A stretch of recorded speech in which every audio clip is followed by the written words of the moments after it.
Vous avez appris cette semaine qu'il y a des paysans qui ont manifesté devant le conseil Café Cacao parce qu'ils réclameraient les primes des comptes sur la gestion de l'argent de la Covid qui était destiné aux planteurs. Et cela porte sur 17 milliards. Je dis milliards, je n'ai pas dit millions, 17 milliards. Donc, le Conseil national des syndicats agricoles, en collaboration avec l'Union, la centrale syndicale agricole, ont décidé de manifester. Et à cette occasion-là, on a arrêté 23 planteurs. Heureusement que c'est resté au stade de la préfecture de police, mais c'est déjà pas normal.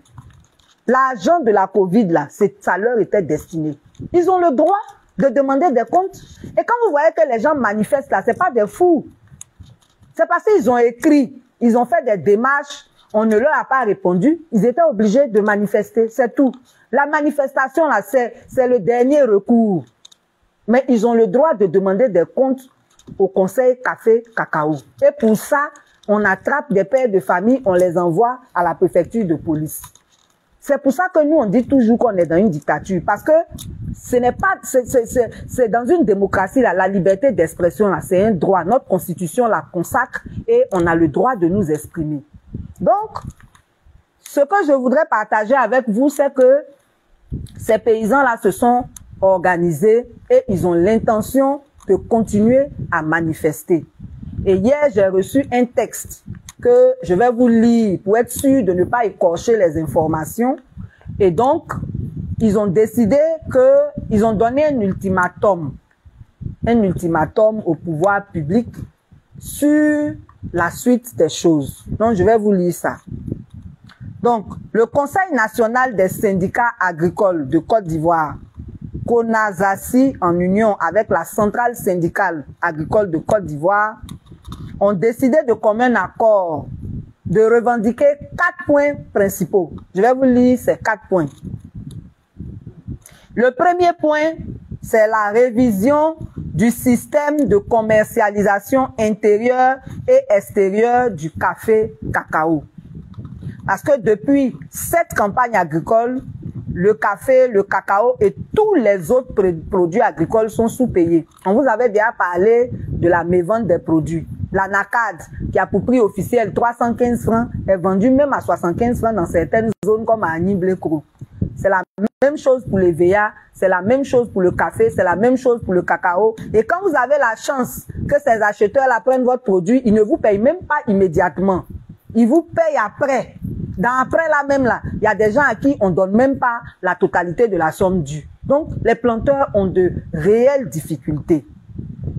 Et donc, ils disent que ces produits-là sont sous-payés à cause des acheteurs véreux et des coopératives prête-nom des multinationales. C'est pas moi qui ai dit, hein, c'est les planteurs qui disent. C'est leur milieu, c'est leur domaine, ils savent leur réalité.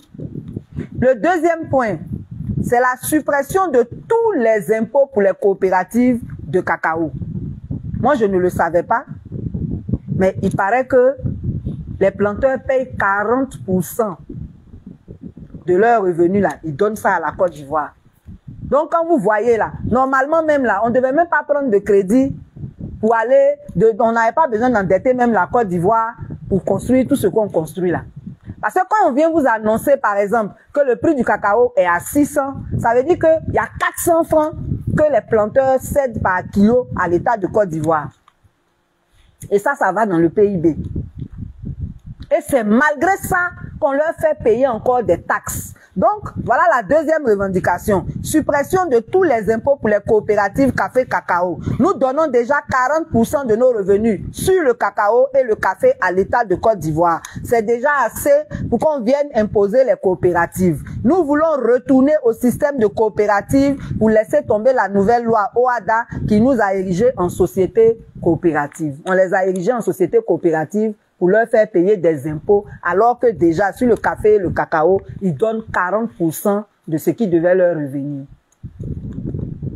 Le troisième point, c'est le paiement immédiat des 17 milliards de fonds de Covid, voilà, que le café cacao leur doit.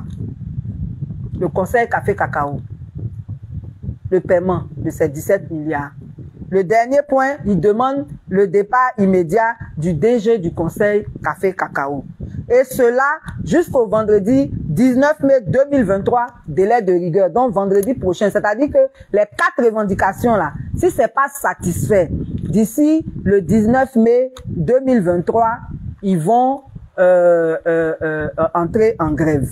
Passé ce délai, les producteurs vont tout bloquer à partir du lundi prochain.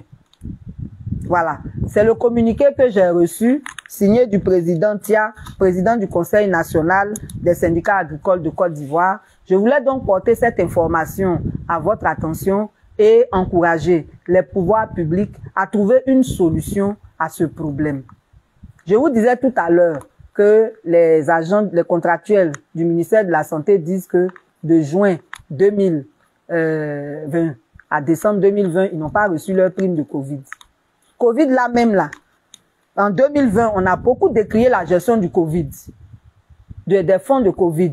C'est pas seulement une affaire du ministère de la Santé ou bien de Conseil Café Cacao, c'est dans tous les secteurs d'activité qu'on ne nous a pas rendu compte de la gestion de ces fonds de Covid. Et des gens qui demandent qu'on leur donne ce qui leur est dû, puisque ça a été annoncé, on les met en prison. En tout cas, voilà les 4 revendications.